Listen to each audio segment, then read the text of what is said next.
आप सभी को मेरा नमस्कार।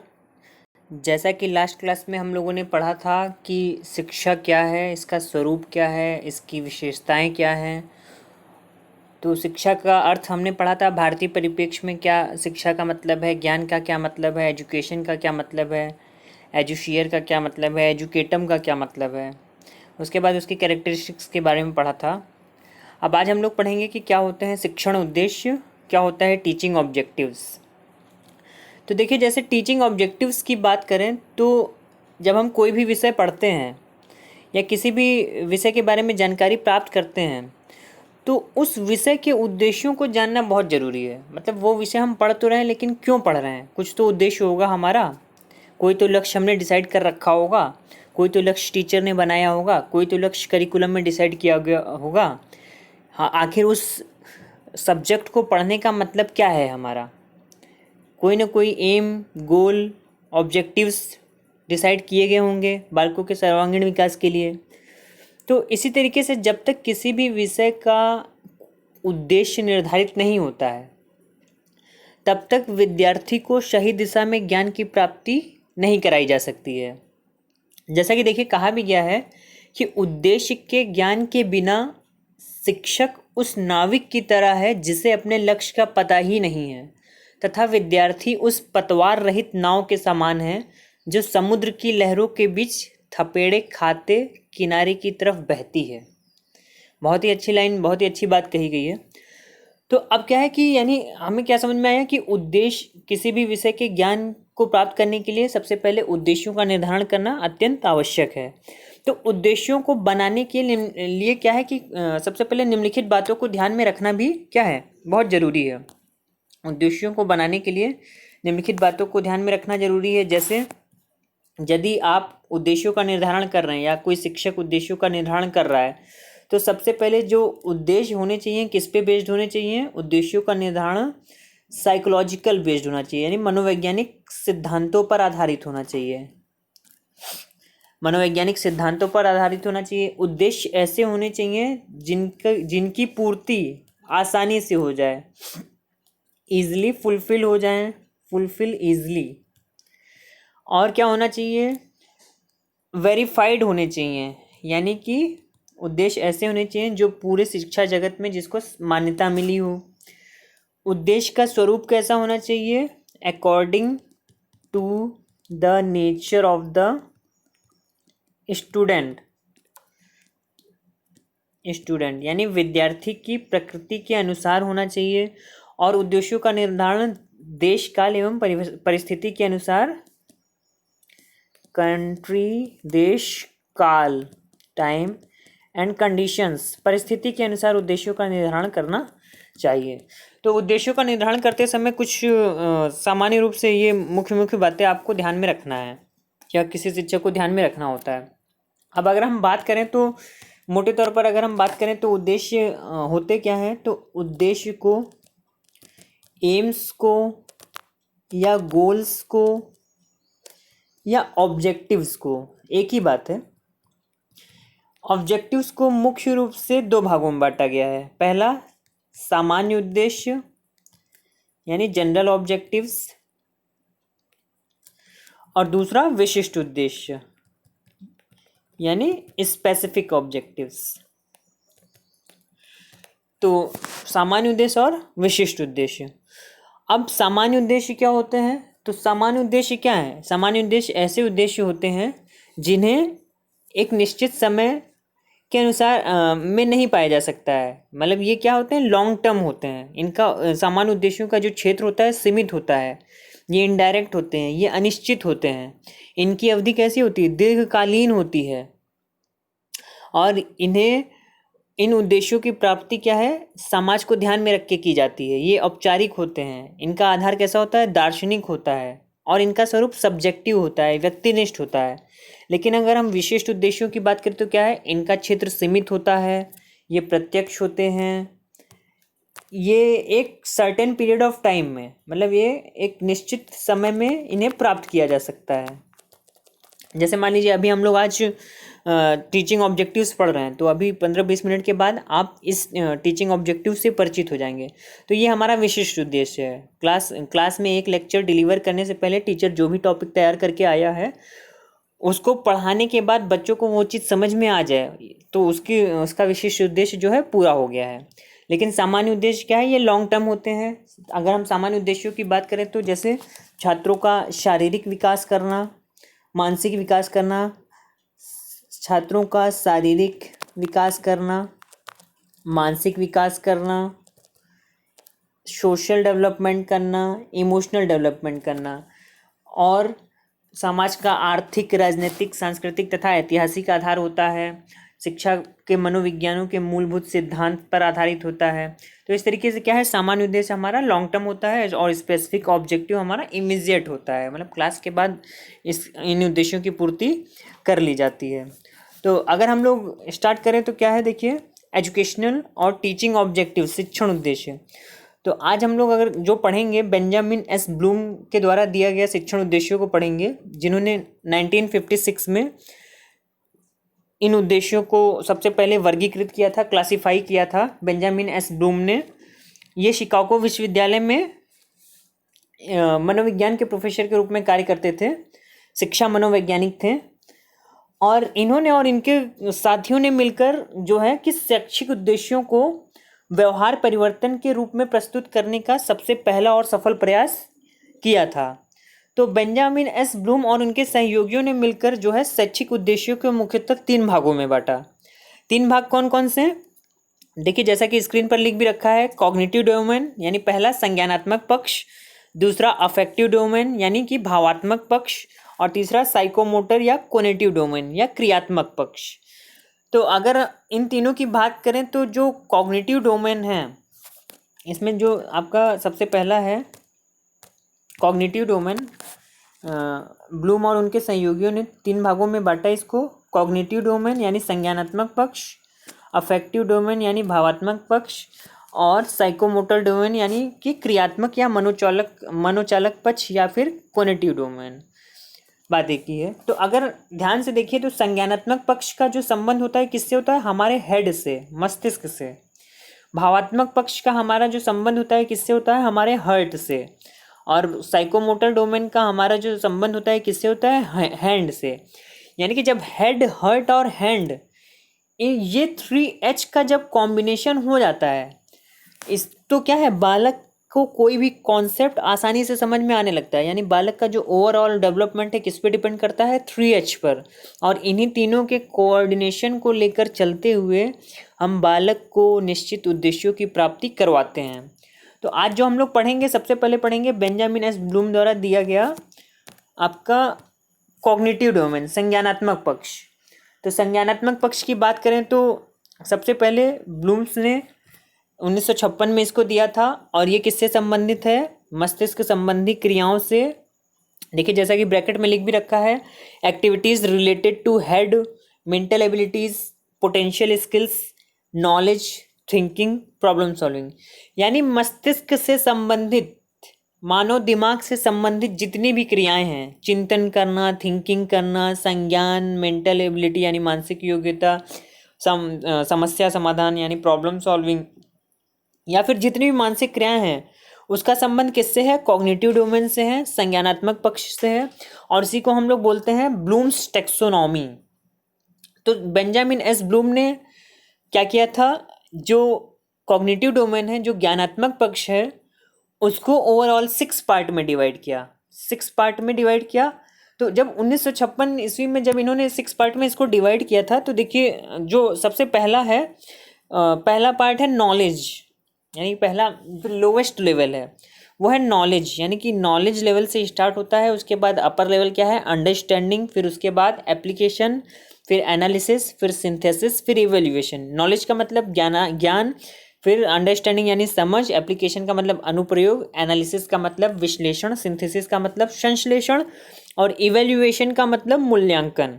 और ये जो भी इन्होंने ओरिजिनल टर्म दिए थे ये नाउन थे, मतलब नाउन फॉर्म में थे, संज्ञा के फॉर्म में थे। यानी कि बेंजामिन एस ब्लूम में जब 1956 में कॉग्निटिव डोमेन को बांटा था तो इन्होंने 6 भागों में बांटा था, और ये सारे 6 भाग संज्ञा रूप में थे। फिर इसी को अपडेट किया गया 2001 ईस्वी में। देखिए जो राइट हैंड साइड पर लिखा है ये इसका अपडेटिंग पार्ट है, यानी अपडेट किया था इसे एंडरसन और क्रथवॉल ने 2001 ईस्वी में। ज़्यादा इसमें चेंजेस नहीं किए थे, बस जो है नॉलेज को इन्होंने लिख दिया रिमेम्बरिंग लेवल, जो कि लोअर लेवल है। उसके बाद अंडरस्टैंडिंग को अंडरस्टैंडिंग ही रहने दिया, एप्लीकेशन को इन्होंने चेंज कर दिया अप्लाइंग में, एनालिसिस को एनालाइजिंग में, और सिंथेसिस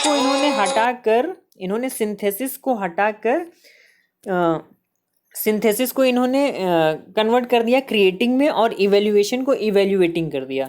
यानी कि जो अपडेशन हुआ है ब्लूम्स टैक्सोनॉमी का, इसमें केवल एक पद को हटाया गया है, सिंथेसिस को, और उसके बाद जो है कि उसकी जगह पर क्रिएटिंग टर्म जोड़ दिया गया है। अच्छा, एक चीज़ और ध्यान दीजिए कि जो अपडेट किया गया है ब्लूम्स टैक्सोनॉमी को 2001 में एंडरसन एंड क्रथवॉल के द्वारा, इसमें इन्होंने क्या किया है कि सभी को एक्शन वर्ब में कन्वर्ट कर दिया है, सभी स्टेप्स को।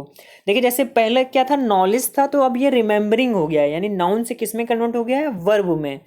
अंडरस्टैंडिंग पहले भी था, अभी भी है। एप्लीकेशन था तो अप्लाइंग हो गया है, एनालिसिस एनालाइजिंग हो गया है, सिंथेसिस कन्वर्ट हो गया है क्रिएटिंग में, और इवेल्युएशन इवेल्युएटिंग में। तो यानी कि क्या है कि अगर हम बात करें तो जैसा शुरुआत में जब कोई भी टीचर लेसन प्लान बनाता है तो वो इन ब्लूम्स टैक्सोनॉमी के अकॉर्डिंग ही किसी भी लेसन प्लान को डिज़ाइन करता है। और किसी भी लेसन प्लान को जब वो ब्लूम्स टैक्सोनॉमी के अकॉर्डिंग डिज़ाइन करता है तो उसे सबसे पहले इन सारी चीज़ों को ध्यान में रखना होता है कि अगर वो किस स्टेप पर बेस्ड अपना लेसन प्लान बना रहा है, नॉलेज लेवल पर बेस्ड है, या अंडरस्टैंडिंग लेवल पर बेस्ड है, या एप्लीकेशन लेवल पर बेस्ड है। देखिए अगर हम सामान्य रूप से बात करें तो अगर ब्लूम्स टैक्सोनॉमी के अकॉर्डिंग देखें तो अभी भी जो है इंडिया में ज़्यादा से ज़्यादा एप्लीकेशन लेवल तक की ही क्वेश्चंस फॉर्म किए जाते हैं नॉर्मली, एवरेज रूप से। और अगर बहुत ज़्यादा टेक्निकली बात करें तो इंजीनियरिंग या टेक्निकल फील्ड में बात करें तो कुछ क्वेश्चंस रखे जाते हैं एनालिसिस से अपर लेवल के या इवेल्युएशन लेवल के, लेकिन उतना ज़्यादा अभी नहीं हो पाता है कि क्वेश्चंस को इवेल्युएशन और सिंथेसिस लेवल तक पहुंचाया जा सके। तो अगर हम बात करें जो इनका नॉलेज लेवल है, तो नॉलेज लेवल में क्या है कि इन्होंने जो मुख्य टर्म्स रखे हैं, जैसे बहुत मुख्य टर्म की बात करेंगे तो नॉलेज लेवल में लेसन प्लान लिखते समय अगर कोई भी क्वेश्चन रखा जाता है तो जैसे बच्चा रिकॉल या रिकॉग्नाइज कर पाएगा, यानी पुनः स्मरण या प्रत्यास्मरण या प्रत्याभिज्ञान कर सकेगा, ये नॉलेज लेवल का है। जैसे कि नॉलेज लेवल का बात करें तो मान लीजिए कोई एक क्वेश्चन नॉलेज लेवल का ये रखा गया कि भारत की राजधानी क्या है, तो ये क्या है, नॉलेज लेवल का है कि नई दिल्ली, या फिर बक्सर का युद्ध कब लड़ा गया, या चौसा का युद्ध कब लड़ा गया। तो इस तरीके से क्या है कि केवल मेमोरी बेस्ड जब क्वेश्चन रखे जाते हैं, रिकॉल बेस्ड, पुनः स्मरण या प्रत्यास्मरण बेस्ड क्वेश्चन रखे जाते हैं, तो ये सिंपली रोट लर्निंग बेस्ड होते हैं और डायरेक्टली क्वेश्चन पूछ लिया जाता है। अब अगर अंडरस्टैंडिंग लेवल की बात करें तो क्या है कि अंडरस्टैंडिंग लेवल की बात करें तो इसमें थोड़ा सा क्वेश्चंस का लेवल हाई कर दिया जाता है। और क्वेश्चंस का लेवल हाई करने का मतलब क्या है कि इसमें कौन कौन से वर्ड इन्होंने रखे हैं, जैसे टू एक्सप्लेन, यानी कि बच्चा व्याख्या कर पाएगा, टू इंडिकेट, टू फॉर्मुलेट, यानी कि सूत्रीकरण कर पाएगा, इंगित कर पाएगा, प्रस्तुतिकरण दे पाएगा, क्लासिफिकेशन कर पाएगा, अनुवाद कर पाएगा। तो जैसे अगर एक क्वेश्चंस की बात करें, एक क्वेश्चन की बात करें एग्जाम्पल के रूप में अंडरस्टैंडिंग लेवल की, तो मान लीजिए ये पूछा जा सकता है कि बक्सर का युद्ध जो लड़ा गया था उसके पीछे क्या कारण थे, बक्सर का युद्ध होने के क्या कारण थे। तो ये क्या है, होने के क्या कारण थे, तो ये क्या है, ये आपका अंडरस्टैंडिंग लेवल बेस्ड है। यानी अब बच्चा थोड़ा सा सोचेगा, विचारेगा और उसके बारे में फैक्ट्स को प्रस्तुत करेगा, तो ये आपका अंडरस्टैंडिंग लेवल का क्वेश्चन हो जाएगा। ये थोड़ा सा हायर लेवल का है। अब जैसे जैसे देखिए ब्लूम्स टैक्सोनॉमी में हम जैसे जैसे अपर लेवल पर बढ़ते चले जाते हैं वैसे वैसे क्वेश्चंस का नेचर जो है टफ होता चला जाता है, और जो कॉम्प्रिहेंसिव लेवल है, जो कॉग्निशन लेवल है, उसमें कॉम्प्लेक्सिटी आने लगती है। तो इस तरीके से जैसे जैसे क्वेश्चंस का लेवल बढ़ेगा वैसे वैसे क्या है, बच्चे की थिंकिंग कैपेबिलिटी और मेंटल एबिलिटी भी बढ़ती चली जाएगी। अब नेक्स्ट लेवल क्या है देखिए, जैसे एनालिसिस, इनकी थ्योरी का जो नेक्स्ट लेवल है इनके कैटेगराइजेशन का अनुप्रयोग। अब इस लेवल पर आकर बच्चों से ऐसे क्वेश्चंस पूछे जाते हैं जो कि रियल लाइफ बेस्ड हो, बिहेवियरल नॉलेज पर बेस्ड हो। जैसे कि मान लीजिए कि कोई मैथ का क्वेश्चन है, जैसे बॉडमॉस से संबंधित क्वेश्चन सिखाया गया, सम करना या फिर एडिशन करना 4 अंकों का, या फिर ऑपरेशन विद नंबर्स सिखाया गया। अब बच्चा क्या है उसको जो रियल लाइफ में जब कहीं मार्केटिंग करने जाता है तो उसको अप्लाई करता है, तो ये एप्लीकेशन लेवल का क्वेश्चन है। या फिर बच्चे से ये बोल दिया गया कि एक पर्टिकुलर थिंग इतनी चीज़ इतने रुपए में मिल रही है, तो ये इतनी चीज़ कितने रुपए में मिलेगी, तो ये क्या है, एप्लीकेशन लेवल का क्वेश्चन है। और इसमें जो टर्मिनोलॉजी यूज़ की है ब्लूम्स ने, जैसे कंप्यूट गणना कर सकेगा, जांचना असेसमेंट कर सकेगा, प्रदर्शन करना टू डिमॉन्स्ट्रेट, बनाना टू कंस्ट्रक्ट, और प्रयुक्त करना टू यूज़। अब इसी तरीके से आगे बढ़ते हैं तो एनालिसिस लेवल पर जब हम आते हैं फोर्थ स्टेज पे, तो ये थोड़ा सा और टफ हो जाता है।